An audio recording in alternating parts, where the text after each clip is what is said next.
There we go. So what we're going to be talking about is verbal behavior, words. And this is a subject that's as vast as the prairies, as high as the Rocky Mountains.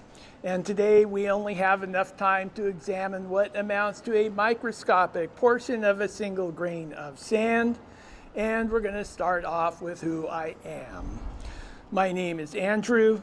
I am named after the legendary fisherman whose fishing days came to an end when he became the fisher of men. And then my last name is a toponymic surname, most likely, named after a couple places in England next to a river ford, Lead Ford. And I like the explanation my grandma always told me that we were actually the guides that led the people across the river ford from one place to the next, from one state to the next. I still do that, help people go from one mental state to another. And that is one of the things that I do. We're going to start off, again, this is about words. We're going to start off with a fairly big word, ethnology. And last time we were here, I believe these young ladies heard me talk about ethology. But today we're talking about ethnology, and that is the study of cultures.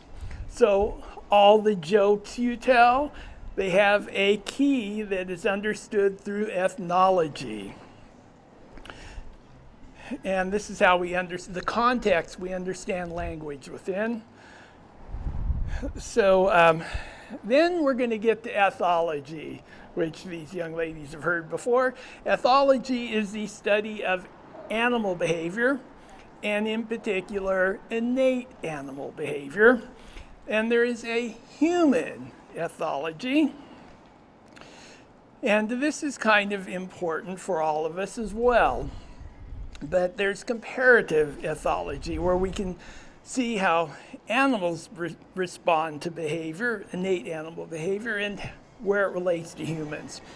So all of you are familiar with nonverbal behavior, I'm sure, because you deal with that sort of thing. All the comedians and the performers, the musicians. Almost all mammals respond to the same spatial positioning. So this is something that you can see when you're talking to somebody, or if you're interacting with dogs, cattle, whatever it might be, horses. And probably anybody, does anybody have a dog? You do, yes. If you have a dog, you're probably interested in ethology.